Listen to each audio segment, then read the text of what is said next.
الحمد لله نحمده ونستعينه ونستغفره ونؤمن به ونتوكل عليه ونعوذ بالله من شرور أنفسنا من سيئات أعمالنا من يهده الله فلا مضل له ومن يضلل فلا هادي له ونشهد أن لا إله إلا الله وحده لا شريك له ونشهد أن سيدنا مولانا محمدا عبده ورسوله أرسله بالحق بشيرا ونذيرا وداعيا إلى الله بإذنه سراجا منيرا أما بعد فقد قال الله تبارك وتعالى في شأن حبيبه تعظيما وتكريما أعوذ بالله من الشيطان الرجيم بسم الله الرحمن الرحيم إن الصلاة تنهى عن الفحشاء والمنكر صدق الله العلي العليم وقال النبي صلى الله عليه وسلم الصلاة مفتاح الجنة أو كما قال عليه الصلاة والسلام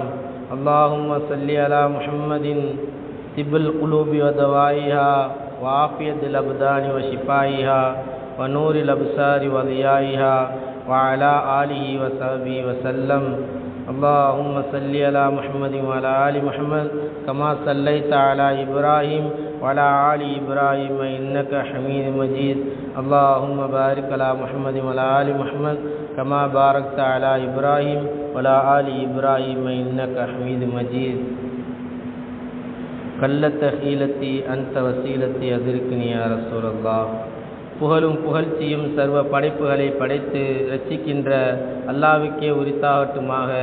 ஸலாத் என்னும் சாந்தியும் பெருமானார் ஸல்லல்லாஹு அலைஹி வஸல்லம் அவர்கள் மீதும் அவர்கள் அடிச்சுவற்றை அப்படியே பின்பற்றி நடந்த அவர்களுடைய குடும்பத்தார்கள், அவருடைய சஹாபாக்கள், தாபீன்கள், தாபீன்கள், நாதாக்கள், சுஹதாக்கள், குத்துபுல் அக்தாபுகள், இன்னும் இந்த ஜும்மாவிற்கு முன்கூட்டியே வந்தவர்களும் இனி வர இருப்பவர்கள் மீதும் அல்லாஹ்வினுடைய வற்றா கருணை என்றென்றும் நீங்காமல் நின்று நிலவட்டுமாக. காலமெல்லாம் ஆரோக்கியமான முறையில் வாழ்வதற்கு அல்லாஹு தாலா உங்களுக்கும் எனக்கும் அருள் புரிவானாக. அவனது இறையில்லம் காபத்துல்லாவை ஹஜ் உம்ரா செய்யக்கூடிய பாக்கியத்தை அல்லாஹு தாலா நம் அனைவருக்கும் தந்தருள்வானாக. அவனது இறை தூதர் ஸல்லல்லாஹு அலைஹி வஸல்லம் அவர்களுடைய ரவுலாவை கனவிலும் நினைவிலும் கண்டு களிக்கக்கூடிய பாக்கியத்தை அல்லாஹு தாலா நம் அனைவருக்கும் தந்தருள்வானாக.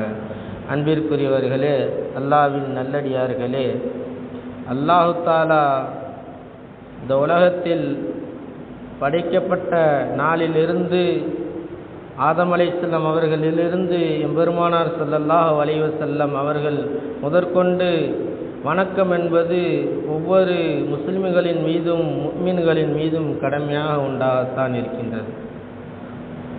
முதலாவதாக ஆதம் அலைஹிஸ்ஸலாம் அவர்களில் இருந்து எம்பெருமானார் ஸல்லல்லாஹு அலைஹி வஸல்லம் அவர்கள் வரைக்கும் தொழுகை என்பது ஒவ்வொருவரின் மீதும், கடைசி உம்மத்தான எல்லா நபர்களின் மீதும் கடமையான ஒன்றாக இருக்கின்றது. அதைத்தான் நபி ஸல்லல்லாஹு அலைஹி வஸல்லம் அவர்கள் கூறினார்கள், அஸ்ஸலாத்து இமாதுத்தீன், தொழுகை என்பது தீனினுடைய தூண் என்பதாக நபி ஸல்லல்லாஹு அலைஹி வஸல்லம் அவங்க கூறினாங்க. தூண் என்பது சரியான முறையில் இருந்தால் தான் என்ன செய்யப்படும், கட்டடங்கள் என்பது சரியான முறையில் பலமான முறையில் நிற்கக்கூடியதாக இருக்கும். இப்போ அந்த தூணை சரியான முறையில் நம்ம ஊண்டிட்டோம்னா பல வருடங்காலங்களாக, பல ஆயிரக்கணக்கான நாட்களாக ஆனாலும் கூட என்ன செய்யலாம், அந்த பில்டிங் என்பது ஆட்டம் காணாமல் இருக்கக்கூடியதாக இருக்கும். இப்போ அதனால தான் நபி ஸல்லல்லாஹு அலைஹி வஸல்லம் ஹதீஸில் சொல்லும் பொழுது அஸ்ஸலாத்து இமாதுத்தீன் என்பதாக நபி ஸல்லல்லாஹு அலைஹி வஸல்லம் சொன்னாங்க. தொழுகை என்பது மார்க்கத்தினுடைய தூணாக இருக்கின்றது என்பதாக நபி ஸல்லல்லாஹு அலைஹி வஸல்லம் சொன்னாங்க. அந்த தூணினுடைய விஷயத்தில் நம்ம எந்த அளவுக்கு கவனக்குறைவாக இருக்கணும் என்பதை நம்ம பார்த்தோம்னா, நபி ஸல்லல்லாஹு அலைஹி வஸல்லம் அவங்களுடைய ஹதீஸில் வருது, கியாமத் நாளினுடைய அடையாளங்களில் ஒன்று என்னவாக இருக்கும், தொழக்கூடியவர்களுடைய உள்ளத்தில் இறையச்சம் என்பது என்ன செய்யாது, இருக்காது என்பதாக சொன்னாங்க. தொழக்கூடியவர்களுடைய தொழுகையில் உள்ளச்சம் என்பது இல்லாமல் இருக்கும் என்பதாக நபி ஸல்லல்லாஹு அலைஹி வஸல்லம் கூறினாங்க. இன்றைக்கி அப்படித்தானே இருக்குது. நானாகட்டும் நீங்களாகட்டும் தொழுகிறோம், எத்தனை ரக்காய் தொழுதோம் என்பதனுடைய கணக்குகள் கூட என்ன செய்கிறதில்லை, சில சமயங்களில் தெரிவதில்லை. இன்னும் விளையாட்டாக சொல்லும் பொழுது கூட சொல்லுவாங்க, ஒரு நபர் என்ன செய்கிறாரு, நடந்த உண்மை சம்பவமாக கூட இருக்கலாம், ஆனால் பலரும் கேள்விப்பட்டிருப்பீங்க. சிலர் என்ன செய்கிறாரு, ஒருத்தர் வந்து கடையை வைக்கக்கூடிய ஒரு 3-4 கடைகளினுடைய ஓனர் என்ன செய்கிறாரு, வந்து தொழுகிறாரு. கற்பனையா இல்லை உண்மை விஷயமா என்பது நம்ம அப்பாற்பட்டு இருக்கட்டும். சொல்லக்கூடிய விஷயம் என்னன்னா, வந்து தொழுகிறார். லுகருடைய தொழுகையோ இல்லை அசருடைய தொழுகையோ தொழுகிறார். வந்து ஜமாத்தில் நின்று தொழுகிறார். தொழுகும் பொழுது என்ன செய்யப்படுது, தொழுகையில் ஒரு ரக்காயத்தை என்ன செஞ்சிட்டார், இமாமு 4 ரக்காயத்துக்கு பதிலாக 3 ரக்காயத்திலே என்ன செஞ்சிட்டார், சலாம் கொடுத்துட்டார். என்ன செஞ்சார், சலாம் கொடுத்துட்டாரு. அப்போ மக்களுக்கு மத்தியில் ஒரு சர்ச்சை ஏற்படுது. மக்களுக்கு மத்தியில் சர்ச்சை ஏற்படுது. தொழுவக்கூடிய ஜமாத்தார்களுக்கு மத்தியில் சர்ச்சை ஏற்படும் பொழுது சிலர் என்ன செய்கிறாங்க, கரெக்டாக தான் தொழு வச்சாங்க. சிலர் என்ன செய்கிறாங்க, இல்லை அந்த தொழக்கூடிய அந்த கடையினுடைய உரிமையாளர் என்ன செஞ்சார், சொன்னார், இல்லை அஜர்த்து 3 ரக்காயத்து தான் தொழு வச்சாங்க, எதை வச்சு நீங்கள் உறுதியாக சொல்கிறீங்க என்பதாக கேட்கும் பொழுது அந்த கடையினுடைய உரிமையாளர் சொன்னார், நான் ஒவ்வொரு தடவையும் தொழுகையில் என்ன செய்வேன்னா, என்னுடைய கடையினுடைய வரவு செலவுகளை என்ன செய்வேன், அந்த ஒவ்வொரு ரக்காயத்திலையும் நான் கணக்கிடுவேன். நான் என்ன செய்வேன், ஒவ்வொரு ரக்காயத்திலையும் நான் வரவு செலவுகளை நான் கணக்கிடுவேன். இது வரைக்கும் என்ன செய்யுது, 3 கடையினுடைய வரவு செலவு தான் என்ன செஞ்சுருக்கேன், நான் தொழுகையில் கணக்கிட்டுருக்கேன். மீதி இருக்கக்கூடிய ஒரு கடையினுடைய வரவு செலவை என்ன செய்யலை, நான் இன்னும் பார்க்கலை என்பதாக சொல்கிறேன். வேடிக்கையாக விஷயமாக இருந்தாலும் கூட கொஞ்சம் சற்று சிந்திக்கக்கூடிய விஷயமாக இருக்குது. அப்படித்தானே? எப்படிப்பட்ட நபராக இருக்கிறாரு, தொழுகையில் அல்லாவை சார்ந்த விஷயமாகத்தான் இருக்கணும். அதை தான் ஹதீஸில் நபி ஸல்லல்லாஹு அலைஹி வஸல்லம் சொல்கிறாங்க. இஹ்சான் என்பது என்ன என்பதாக கேட்கும் பொழுது ஜிப்ரீல் அலைஹிஸ்ஸலாம் வந்து மனிதருடைய தோற்றத்தில் என்ன செய்கிறாங்க, இது புகாரியில் முதல் ஹதீஸை பதிவு பண்ணுற ஹதீஸில் இந்த ஹதீஸை தான் பதிவு செஞ்சுருக்கிறாங்க. நபி ஸல்லல்லாஹு அலைஹி வஸல்லம் மனிதருடைய தோற்றத்தில் வந்து கேட்பாங்க. ஒவ்வொரு கேள்வியாக கேட்டுட்டு இஸ்லாம்னா என்ன என்பதாக கேட்டுட்டு இஹ்சான்னா என்ன என்பதாக கேட்கும் பொழுது அல்லாவை என்ன செய்கிறது, தொழுகையில் அல்லாவை நம்ம பார்ப்பது போல தொழுகணும், இல்லை அல்லாஹ் நம்மளை பார்க்கறது போல தொழுகணும் என்பதாக நபி ஸல்லல்லாஹு அலைஹி வஸல்லம் விளக்கம் சொன்னாங்க. அதுக்கு ஜிப்ரீல் அலைஹிஸ்ஸலாம் சதக்த, நீங்கள் உண்மையை கூறுனீங்க என்பதாக சொன்னாங்க. நீண்ட ஹதீஸ். சொல்லக்கூடிய விஷயம் என்னென்னா, ஒரு விஷயத்தை மட்டும் கோடிட்டு காட்டக்கூடியவனாக இருக்கிறேன். என்னென்னா, அல்லாவை நம்ம பார்க்கறது போல தொழுகணும். அது எல்லாராலும் முடியாது, அப்படித்தானே? இறைநேசர்களால தான் என்ன செய்ய முடியும், அல்லாவை பார்ப்பது போல தொழுகிறது இறைநேசர்கள் மூலியமாகத்தான், மார்க்க அறிஞர் மூலியமாகத்தான் என்ன செய்ய முடியும், அவங்கனால தான் அந்த அல்லாவை பார்ப்பது போல சொல்ல முடியும். நம்மளால் முடியாது என்பது கிடையாது. அதுக்கு நம்ம என்ன செய்யணும், அதுக்கு நம்ம தொழுது பக்குவம் அடைஞ்சு அந்த அந்தஸ்தை எட்டும் பொழுது அல்லாஹ்தால அப்படிப்பட்ட பாக்கியத்தை நமக்கும் கொடுப்பான். ஏன்னா அவர்களும் இறைநேசர்களும் நம்மளை போல ஒரு மனிதராக இருந்து தான் புனிதர்களாக மாறினாங்க. அப்போ நபி ஸல்லல்லாஹு அலைஹி வஸல்லம் என்ன சொன்னாங்க, அல்லாவை நம்ம பார்ப்பது போல தொழுகணும் என்பதாக சொன்னாங்க. இல்லை என்றால் அல்லாஹ் நம்மளை பார்க்குறான் என்பதாக என்ன செய்யணும், தொழுகையில் தொழுகணும் என்பதாக நபி ஸல்லல்லாஹு அலைஹி வஸல்லம் நமக்கு சுட்டி காட்டுறாங்க அந்த ஹதீஸ் மூலியமாக. அப்போ தொழக்கூடிய நபர் என்ன செய்கிறாரு, இப்படி சொல்கிறாரு, 3 கடையினுடைய வரவு செலவைத்தான் நான் என்ன செஞ்சுருக்கிறேன், பார்த்துருக்கிறேன் என்பதாக சொல்லக்கூடியவராக இருக்கிறார். இன்னும் ஒரு கடையினுடைய வரவு செலவு என்பதை நான் என்ன செய்யலை, இன்னும் நான் பார்க்கலை என்பதாக சொல்லக்கூடியவராக இருக்கிறார். இங்கே ஒரு பக்கத்து அவர் சொல்கிறது 3 ரக்காயத்தான் என்பதாக நிதர்சனமாக இருந்தாலும் கூட, ஆனால் நம்ம சற்று சிந்தித்து பார்க்கணும், தொழுகையில் எதை நினச்சி நம்ம தொழுகணும், அல்லாஹ்வுக்கு நாம் அடிபணிந்து தொழக்கூடியவராக இருக்கணும் என்பது தான் விஷயம். அல்லாஹ்வுக்கு அடிபணிந்து தொழக்கூடியவராக இருப்பது தான் என்பதனுடைய விஷயம். அப்போ அவர் எப்படி இருக்கிறாரு, கடையினுடைய வரவு செலவுகளை தொழுகையில் என்ன செய்யக்கூடியவராக இருக்கிறாரு, தொழக்கூடியவராக இருக்கிறார் என்பதனுடைய விஷயத்தை இதில் நமக்கு தெரிய வருகின்றது. இன்னைக்கு பலருடைய நினைவுகள்லையும் நம்ம அல்லாஹ் அக்பர் என்பதாக சொல்லும்போது, விளக்கம் சில இமாம்கள் சொல்லும்போது சொல்லுவாங்க, அல்லாஹ் அக்பர் என்பதாக தக்பீர் கட்டும் பொழுது என்ன இருக்கணும்னா, உலகத்தினுடைய விஷயத்தை பின்னுக்கு தள்ளிட்டு அல்லாஹ் அக்பர், அல்லாஹ் தான் முன்னால் இருக்கிறான் என்பதாக நம்ம என்ன செய்யணும், தக்பீர் கட்டணும் என்பதாக இமாம்கள் சொல்றாங்க. ஆனால் நம்ம என்ன செய்கிறோம், பின்னுக்கு இருக்கக்கூடிய துன்யாவை முன்னுக்கு கொண்டு வந்து அல்லாஹ் அக்பர் என்பதாக நம்ம கட்டக்கூடியவங்களாக இருக்கிறோம் என்பதை நம்ம இந்த விஷயத்தில் நம்ம கவனத்தை செலுத்தக்கூடியவங்களாக நம்ம இருக்கணும். இப்போ அல்லாஹ்வை நம்ம என்ன செய்யணும், அல்லாஹ் நம்மளை பார்க்குறா என்பதாக தொழுகணும். இல்லை என்றால் நாம் அதாவது அல்லாவை நாம் பார்க்கிறோம் என்பதாக தொழுகணும், இல்லைன்னா அல்லாஹ் நம்மளை பார்க்கிறான் என்பதனுடைய சிந்தனையில தொழுகணும். அப்படி தொழுதாதான் என்ன செய்யப்படும், தொழுகையில உள்ளச்சம் என்பது இருக்கும் என்பதாக வருது. இமாம் அலி ரலியல்லாஹு அன்ஹுடைய வரலாறு, அவங்களுடைய பேரன், அவங்க பேரும் எப்படி இருக்கு, ஏறத்தாழ அலி இப்னு ஹுசைன் தான். ஹுசைன் ரலியல்லாஹு அன்ஹு மகனுடைய பேரும் மகனாருடைய பேரும் அலி என்பதாக இருக்குது. அவங்க என்ன செய்கிறாங்க, தொழுகைக்காக வேண்டி ஒழு செய்கிறதுக்கு உட்காடுறாங்க. ஒழு செய்கிறதுக்காக வேண்டி உட்காடுறாங்க. உட்கார்ந்துருக்கும் பொழுது என்ன செய்கிறாங்க, பயத்தினால அவங்களுடைய உடம்பு என்பது நடுங்கக்கூடியதாக இருக்குது. மக்கள் அந்த இமாமை பார்த்து கேட்குறாங்க, அலி இப்னு ஹுசைன் அவர்களே, எதனால் உங்களுடைய உடம்பு நடுங்கி கொண்டு இருக்குது என்பதாக கேட்கும்பொழுது சொன்னாங்க, நான் என்ன செய்ய போகிறேன், ஒழு செஞ்சு விட்டு யார் சன்னிதானத்துக்கு முன்னாடி நிற்க போகிறேன், அதனுடைய காட்சியை நினைத்து நான் என்ன செய்யக்கூடியவனாக இருக்கிறேன், நான் பயப்படக்கூடியவனாக இருக்கிறேன் என்பதாக, நடுங்கக்கூடியவனாக இருக்கிறேன் என்பதாக சொன்னாங்க. இன்னைக்கு நம்முடைய தொழுகை என்பது அப்படியா இருக்குது. இன்னைக்கு யாருக்கு முன்னாடி நிற்கிறோம், எப்படிப்பட்டவனுக்கு முன்னாடி நிற்கிறோம் என்பதனுடைய அகமியத்தை நம்ம ஒருபோதும் நம்ம என்ன செய்யறதில்லை, விளங்குறதில்லை.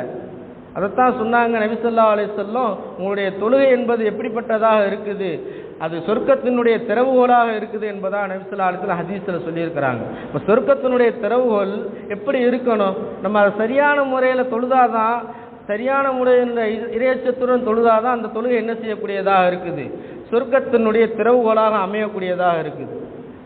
அப்போ அந்த தொழுகையே நம்ம இடத்துல சரியில்லைன்னா அப்போ என்ன செய்ய முடியும், சொர்க்கத்தை நம்மளால் திறந்து கொண்டு உள்ளே நுழைய முடியாது என்பது இந்த ஹதீஸ் நமக்கு சுட்டி காட்டக்கூடியதாக இருக்குது. அதைத்தான் நபி ஸல்லல்லாஹு அலைஹி வஸல்லம் சொன்னாங்க, யாருக்கு இப்படிப்பட்ட தொழுகை கஷ்டமாக இருக்கும் என்பதனுடைய விஷயத்தில் நபி ஸல்லல்லாஹு அலைஹி வஸல்லம் எச்சரிக்கையாக ஒரு ஹதீஸில் சொல்லியிருக்கிறாங்க.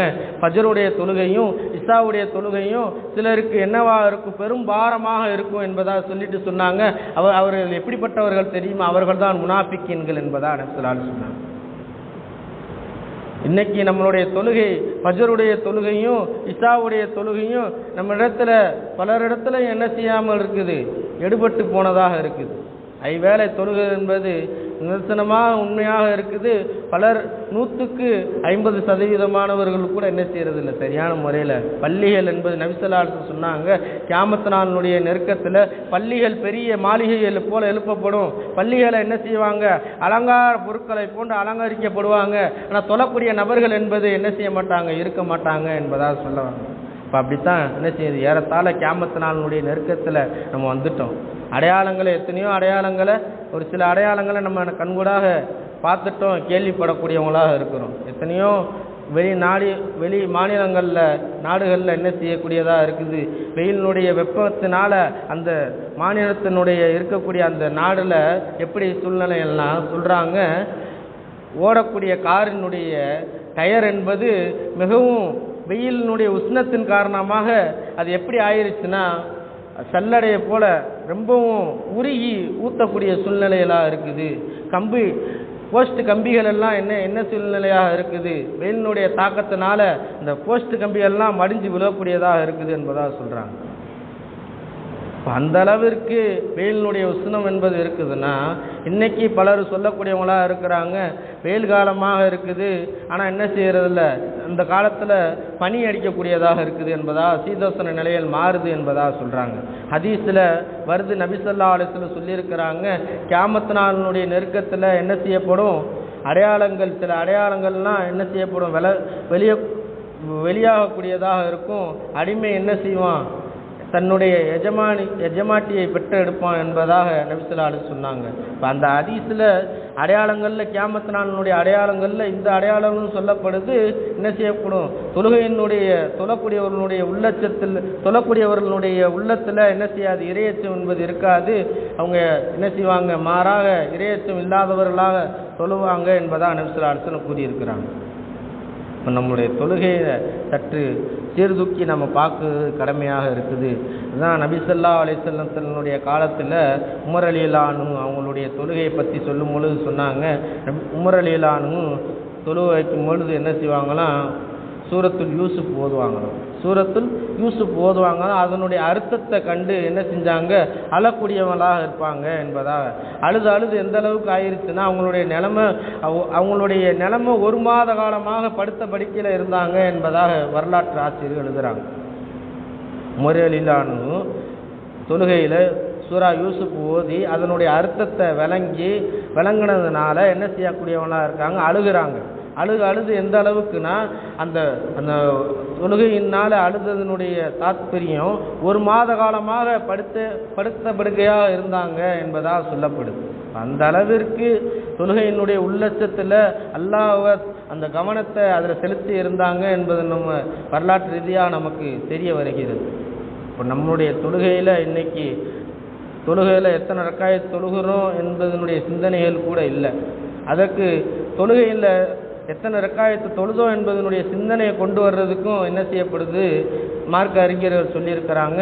முதலாவதாக சொல்கிறாங்க, தொழுகையினுடைய அந்த ரக்காயத்தில் நம்ம தக்பீர் கட்டின உடனே என்ன செய்யணும்னா சஜ்ஜா செய்யக்கூடிய இடத்த பார்த்து தொழுகணும் என்பதாக சொல்கிறாங்க.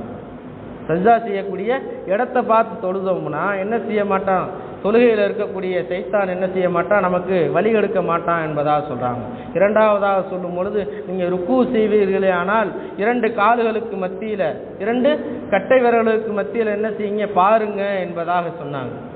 அப்படி நம்ம ருக்கு செய்யும் பொழுது நம்ம அப்படி பார்த்தோம்னா சிந்தனைகள் என்பது மாறாது என்பதாக சொன்னாங்க. அடுத்ததாக சொல்லும் பொழுது, அத்தையாத்தில் நீங்கள் என்ன செய்யுங்க, அத்தையாத்தில் உட்காருவீர்களே ஆனால் உங்களுடைய மடியின் மீது என்ன செய்யுங்க, கவனத்தை செலுத்தி நீங்கள் தொழுகையை ஓர்மையுடன் தொழுவுங்க என்பதாக சொன்னாங்க. அடுத்ததாக 4ஆவதாக சொல்லும் பொழுது சொன்னாங்க, நீங்கள் தொழுகும் பொழுது உங்களுடைய தொழுகை சஜ்ஜால எங்கே இருக்கட்டும், உங்களுடைய பார்வை அந்த மூக்கு நுனியின் மீது இருக்கட்டும் என்பதாக சொன்னாங்க. அப்படி தொழுகையானால் தொழுகை என்பது ஓர்மையுடன் தொழக்கூடியவளாக இருக்கும் என்பதாக மார்க்க அறிஞர்கள் நமக்கு சுட்டி காட்டுகிறாங்க. இப்போ இதெல்லாம் நம்ம கொண்டு வந்தோம்னா ஒன்று சொல்லும்போது சொல்கிறாங்க, சிலர் என்ன செய்யணும், தொழக்கூடிய ஜஹிரியான வெளிப்படையாக தொழக்கூடிய இமாம் என்ன செய்வார், அல்ஹம்து சூரா, துணை சூரா இதெல்லாம் ஓதுவாங்க. அப்போ தொழுகையில் என்ன செய்யணும், அந்த ஆயத்துகள் மீது கவனம் செலுத்தினோம்னா நம்முடைய தொழுகை என்பது என்ன செய்யாது, கவனக்குறைவு என்பது ஏற்படாது என்பதாக மார்க்க அறிஞர் சொல்லித்தராங்க. அதனுடைய இன்னமும் அர்த்தம் தெரிஞ்சவங்க என்ன செய்யலாம், அதனுடைய அர்த்தத்தின் மீது என்ன செய்யலாம், கவனம் செலுத்துவோம். ஆனால் தொழுகையில் என்பது அதனுடைய உள்ளச்சம் என்பது அதில் இருக்கும் என்பதாக மார்க்க அறிஞர்கள் நமக்கு சொல்லி காட்டுகிறாங்க. இந்த தொழுகையில் நம்ம தொழுகையானால் நம்மளுடைய உள்ளச்சத்தை உடன் தொழுகக்கூடிய தொழுகை தான் என்ன செய்யக்கூடியதாக இருக்குது, அவருக்கு பலனளிக்கக்கூடியதாக இருக்குது. அதைத்தான் நபி ஸல்லல்லாஹு அலைஹி வஸல்லம் சொன்னாங்க, இருளான சமயத்தில் எவர் பள்ளியை தேடி தொழக்கூடியவராக இருக்கிறாரோ ஒரு நாளை கியாமத்துடைய நாளில் என்ன செய்யும், அல்லாஹ் தஆலா அவருக்கு 4 புறங்களும் என்ன செய்வானா, ஒளியால் சூழ்ந்தவராக ஆக்குவான் என்பதாக நபி ஸல்லல்லாஹு அலைஹி வஸல்லம் சொல்லியிருக்காங்க. இன்றைக்கி நம்ம இரவு ஆயிட்டாலே மகரிப்பை தாண்டிட்டா என்ன செய்கிறதில்ல, பலரும் நாம் முதற்கொண்டு என்ன செய்யக்கூடியவராக இருக்கிறோம், பள்ளிக்கு வரக்கூடியவராகத்தான் வராதவராகத்தான் இருக்கிறோம். அதைத்தான் நபி ஸல்லல்லாஹு அலைஹி வஸல்லம் சொன்னாங்க, யாருக்கு இப்படிப்பட்ட பாக்கியம் கிடைக்குது, இந்த விஷயத்தெல்லாம் நம்ம கவனத்தை செலுத்தணும். இந்த விஷயத்தை நம்ம கவனத்தை செலுத்தணும். யாருக்காவது கியாமத்துடைய நாளில் அந்த ஒளி கிடைக்குதுன்னா நம்ம சும்மா இருப்போமா? சிறிய ஹதீஸாகத்தான் இருக்குது, கேட்குறதுக்கு சிறிய ஹதீஸாகத்தான் இருக்குது. ஆனால் நம்ம என்ன செய்யணும், நம்மளுடைய வாழ்க்கையில் எடுத்து நடக்கும் பொழுது அது என்ன செய்யக்கூடியதாக இருக்குது, நம்மளுடைய வாழ்க்கையை ஒளிமயமான வாழ்க்கையாக ஆக்கக்கூடியதாக இருக்குது. அதைத்தான் நபி ஸல்லல்லாஹு அலைஹி வஸல்லம் சொன்னாங்க, நீங்கள் இருள் சூழ்ந்த சமயத்தில் பள்ளியை நோக்கி நீங்கள் வந்து தொழக்கூடியவளாக இருப்பீர்கள். ஆனால் அல்லாஹ் தஆலா என்ன செய்கிறான்னா, அல்லாஹ் தஆலா ஒளி இல்லாத நேரத்தில் உங்களுக்கு 4 புறத்திலே ஒளி சூழ்ந்து வெளிச்சத்தை கொடுக்கக்கூடியவனாக இருக்கிறான் என்பதாக நபி ஸல்லல்லாஹு அலைஹி வஸல்லம் சொன்னாங்க. உங்களுடைய கபூரில் வெளிச்சம் வேணும்னா இங்கே அதுக்கு நம்ம என்ன செய்யக்கூடாது, டீப் லைட் போட்டு வெளிச்சம் ஏற்படுத்துறது நம்ம அப்படின்னு நினச்சிடக்கூடாது. தொழுகையின் மூலியமாக, குர்ஆன் ஓதுவதின் மூலியமாகத்தான் என்ன செய்யப்படும், கபூரில் வெளிச்சம் என்பது கிடைக்கும் என்பதாக நபி ஸல்லல்லாஹு அலைஹி வஸல்லம் நமக்கு சொல்லியிருக்கிறாங்க. இப்போ நம்முடைய கபூருடைய வாழ்க்கையும் உலகத்துடைய வாழ்க்கையும் ஒளிமயமாக ஆக்குவது என்பது என்ன என்பதை சொல்லும்போது சொல்கிறாங்க, தொழுகை தான் அவ்வளவு முக்கியத்துவம் வாய்ந்தது என்பதாக மார்க்க நமக்கு வலியுறுத்தக்கூடியதாக இருக்குது. நபி ஸல்லல்லாஹு அலைஹி வஸல்லம் அதைத்தான் சொல்லும்போது சொன்னாங்க, தொழுகை என்பது நாளை மறுமையில் கியாமத்துடைய நாளில் ஒரு கூட்டம் என்ன செய்யுமா, நரகத்துக்கு போகுமா, ஒரு கூட்டம் நரகத்துக்கு போகும். அப்போ நபி ஸல்லல்லாஹு அலைஹி வஸல்லம் என்ன செய்வாங்களா, சஜ்தால விழுந்து அல்லாஹ்விடத்தில் துவா செய்வாங்களாம். பெருங்கொண்ட கூட்டம் நரகத்துக்கு போகும்போது அதிலிருந்து ஒரு கூட்டத்தை அல்லாஹ் வெளியாக்கி கொடு என்பதாக, என்னுடைய உம்மத்துல இருந்து ஒரு கூட்டத்தை வெளியாக்கி கொடு என்பதாக கேட்கும் பொழுது அல்லாஹ் தஆலா என்ன செய்வானா, சரி என்பதாக அங்கீகரித்து மலக்குமார்கள் இடத்துல சொல்லி ஏவுவானா. மலக்குமார்கள் போய் நரகத்தில் இருக்கக்கூடியவர்களை பார்த்து நபி ஸல்லல்லாஹு அலைஹி வஸல்லம் உம்மத்தை பார்த்து வெளியாக்குங்க என்பதாக அல்லாஹ் தஆலா சொன்னதை மலக்குமார்கள் போய் நரகத்தில் இருக்கக்கூடிய எல்லா நபர்களையும் பார்த்துட்டு வருவாங்களாம். அல்லாஹ்ட்ட சொல்லுவாங்களாம், பார்த்துட்டு வந்துட்டு சொல்லும்போது சொல்கிறாங்க, எல்லா நபர்களும் ஒரே மாதிரி தான் இருக்கிறாங்க. நரகத்தில் இருக்கக்கூடிய நபர்கள் எல்லாம் உம்மத்தினர்களும் ஒரே மாதிரி தான் இருக்கிறாங்க. நாங்கள் எப்படி நபி ஸல்லல்லாஹு அலைஹி வஸல்லம் அவங்களுடைய உம்மத்து என்பதாக நாங்கள் எப்படி கண்டுபிடிக்கிறது என்பதாக கேட்கும் பொழுது அல்லாஹ் தஆலா என்ன சொன்னான்னா, தொழுகையினுடைய உறுப்புகள், சஜ்தா செய்யக்கூடிய 7 உறுப்புகள் என்பது இருக்குது, அது என்ன செஞ்சிருக்காது. உலகத்தில் அவர் அல்லாஹ்வுக்கு கட்டுப்பட்டு தொழுகையில் தொழுது இருந்தாருன்னா என்ன செய்யாது, அந்த உறுப்புகள் எல்லாம் என்ன செஞ்சிருக்காது, கரிக்கப்பட்டு இருக்காது. அந்த உறுப்புகள் எல்லாம் அப்படியே இருக்கும். அதை வச்சு நீங்கள் அடையாளம் காண்டு இவங்க தான் நபி ஸல்லல்லாஹு அலைஹி வஸல்லம் அவங்களுடைய உம்மத் என்பதை நீங்கள் அறிஞ்சு கொண்டு அவங்கள வெளியாக்குங்க என்பதாக நபி ஸல்லல்லாஹு அலைஹி வஸல்லத்துக்கு இப்படிப்பட்ட சுப செய்தியை சொல்லியிருக்கிறான் அல்லாஹ் தஆலா என்பதாக அந்த ஹதீஸ் மூலியமாக நமக்கு தெரிய வருது. நம்மளுக்கு சொர்க்கத்தில் நுழையணும்னாலே என்ன செய்யக்கூடியதாக இருக்குது, தொழுகை தான் முக்கியமான விஷயமாக இருக்குது. நாளை மறுமையிலையும் முதலாக ஒரு அடியானை சார்ந்து கேள்வி கணக்கு கேட்கக்கூடியதாக இருக்குன்னா தொழுகையை சார்ந்து தான் கேள்வி கணக்கு கேட்கக்கூடியதாக இருக்குது என்பதை நம்ம ஹதீஸில் பார்க்குறோம். ஆகையால் ஒவ்வொருவரும் நம்ம எப்படிப்பட்டவர்களாக ஆயிடணும், தொழுகையாளிகளாக ஆயிடணும். அதைத்தான் அல்லாஹ் தஆலா குர்ஆனில் சொல்லியிருக்கிறான், பல இடங்களில் சொல்லியிருக்கிறான். இன்ன ஸலாத்த தன்ஹா அனில் ஃபஹ்ஷாய் வல் முன்கர் என்பதாக அல்லாஹ் தஆலா குர்ஆனில் சொல்லியிருக்கிறான். உங்களுடைய தொழுகை என்பது இருக்குது, இன்ன ஸலாத்த நிச்சயமாக தொழுகை என்பது இருக்குது, தன்ஹா அனில் ஃபஹ்ஷாய் வல் முன்கர் மானக்கேடான விஷயத்தை என்ன செய்யக்கூடியதாக இருக்குது, அருவருக்கத்தக்க செயல்களை விட்டு உங்களை தடுக்கக்கூடியதாக இருக்குது என்பதாக அல்லாஹ் தஆலா திருமறையில் கூறியிருக்கிறான். இன்னும் தொழுகையாளிகளை பற்றி அல்லாஹ் தஆலா சூரத்துல் முஃமினூனில் கூறியிருக்கிறான். எப்படி கூறியிருக்கிறான்னா, கத் அஃப்லஹல் முஃமினூன், திட்டமாக தொழுகையாளிகள் எல்லாம் வெற்றி பெற்று விட்டார்கள் என்பதாக அல்லாஹ் தஆலா கூறுறான். திட்டமாக தொழுகையாளி எல்லாம் வெற்றி பெற்று விட்டார்கள். அவர்கள் எப்படிப்பட்டவர்கள் என்பதை சொல்லும்போது அடுத்த வசனத்தில் சொல்றான், அல்லதீன ஹும் ஸலாத்திஹிம் ஹாஷிஊன், அவங்களுடைய தொழுகையில உள்ளச்சத்துடன் தொழுகிறார்கள் அவர்கள்தான் என்பதாக அல்லாஹ் தஆலா தன திருமறையில் சொல்லக்கூடியவனாக இருக்கிறான். இப்போ நம்மளுடைய தொழுகையை சற்று நம்ம கவனம் செலுத்தி பார்க்கணும். நம்மளுடைய தொழுகை எந்த அளவில் இருக்குது என்பதை நம்ம கவனம் செலுத்துவது ஒவ்வொரு முஃமினின் மீதும் கட்டாய கடமையாக இருக்குது. அதைத்தான் நபி ஸல்லல்லாஹு அலைஹி வஸல்லம் சொன்னாங்க, தொழுகை என்பது தீனினுடைய தூண் என்பதாக நபி ஸல்லல்லாஹு அலைஹி வஸல்லம் சொன்னாங்க. அந்த தூண் என்பதை நம்ம பலமாக முறையில் ஊண்டிட்டோம்னா என்ன செய்யக்கூடியதாக இருக்குது, இந்த தொழுகையாகிறது நாளைக்கு சொர்க்கத்தில் திறவுகோலாக அமையக்கூடியதாக இருக்குது. அந்த திறவுகோலின் மூலியமாக நம்ம என்ன செய்யக்கூடியவராக இருப்போம், சொர்க்கத்தில் நுழையக்கூடியவராக இருப்போம் என்பதை அந்த ஹதீஸ் நமக்கு வலியுறுத்தி காட்டக்கூடியதாக இருக்குது. ஆகையால் அல்லாஹ் தஆலா நம் அனைவர்களையும் தொழுகையாளிகளாக மரணிப்பதற்கு அல்லாஹ் தஆலா அருள் புரிவானாக. வாஹிர் தவானா அல்ஹம்துலில்லாஹி ரப்பில் ஆலமீன்.